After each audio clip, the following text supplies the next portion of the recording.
still driving, moving and changing the planet we live on. Though we may not always see or feel these changes... I do. Atlas? Yo! What's the matter? You seem a bit shaky. Hey, you think it's easy carrying the weight of the world around on your shoulders? Ugh. But you'll be doing it for so long. I think by now you'd be used to it. Hey, like you said, this place has been going through a lot of changes. Well, perhaps I was being overly dramatic. Hey, no way. The world's full of drama. Yes, but things basically remain the same, don't they?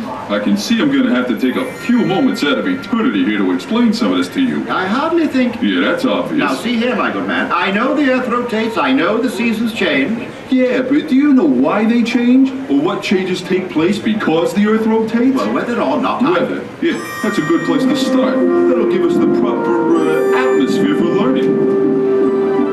I say, what on earth is that? Actually, it's on and over the Earth. It's a cycle, a hydrologic cycle. What does it cycle? Water, and lots of it. From the ocean, to the air, to the land, and back to the ocean again. In fact, there's 10 times more water up here than all the rivers on Earth combined. Impressive. Wait, you want to talk impressive? You're talking about the ocean.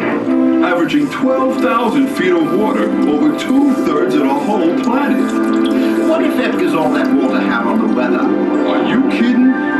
It controls it, with a little help from the wind. But it all works together. It's a system. You see, winds here push surface currents in the ocean. But the currents are bent. Hey, that's because the Earth rotates. Now pay attention.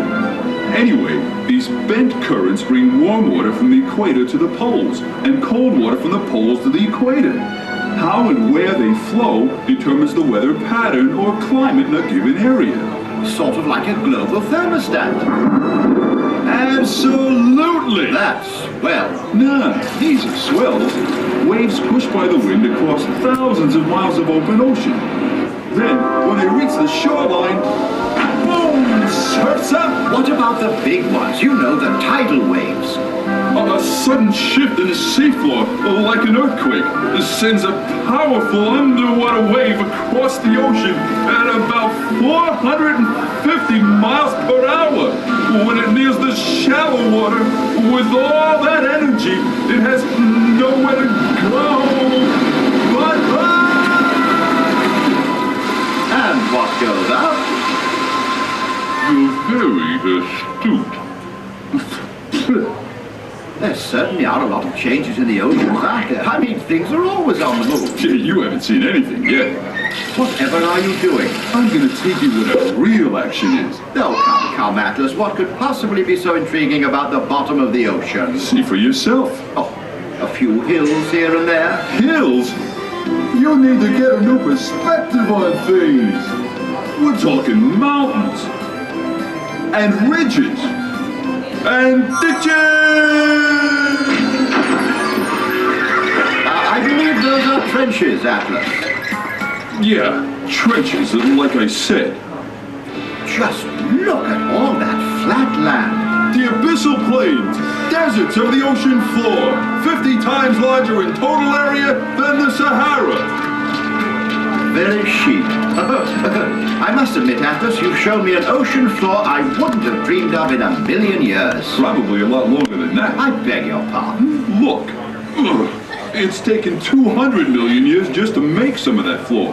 That's a very long time. Nah, in the life of a planet, it's a drop in the bucket. Oh, you really should be more careful, you know. You could crack something.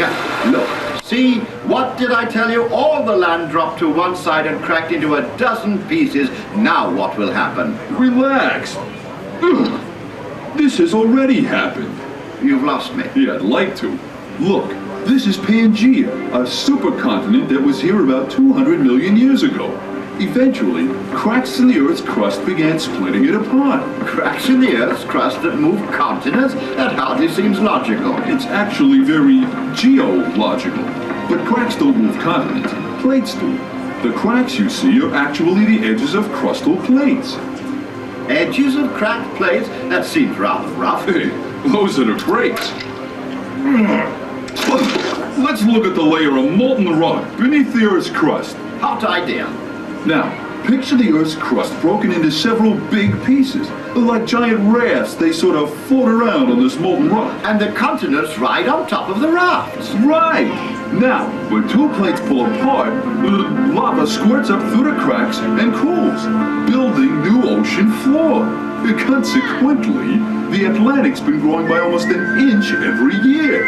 I dare say Columbus would have a bit farther to go, wouldn't he? Yeah, about 30 feet. What happens when plates collide?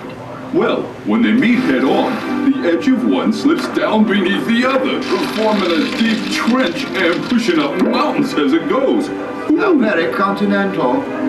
But sometimes two plates will hook up in a different way. How's that? As one tries to slide past the other, it gets hung up. What sounds harmless enough. Hey, don't kid yourself. When pressure builds up and it lets go, the result is earth shaking. Good grief. It's like a moving jigsaw puzzle the world over. Continuously. How long will this sort of thing go on? If you stick around another 100 million years. Yeah, I'd love to, but I'm afraid I really don't have the time. Hey, it's no fault of mine.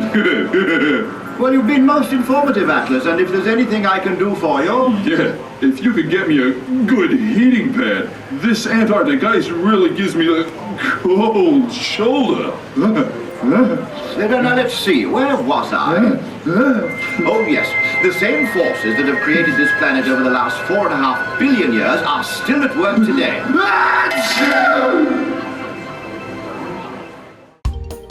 Well, we made it all the way to the end. Thanks for sticking around. Please like and subscribe, and I upload videos on Mondays and Thursdays.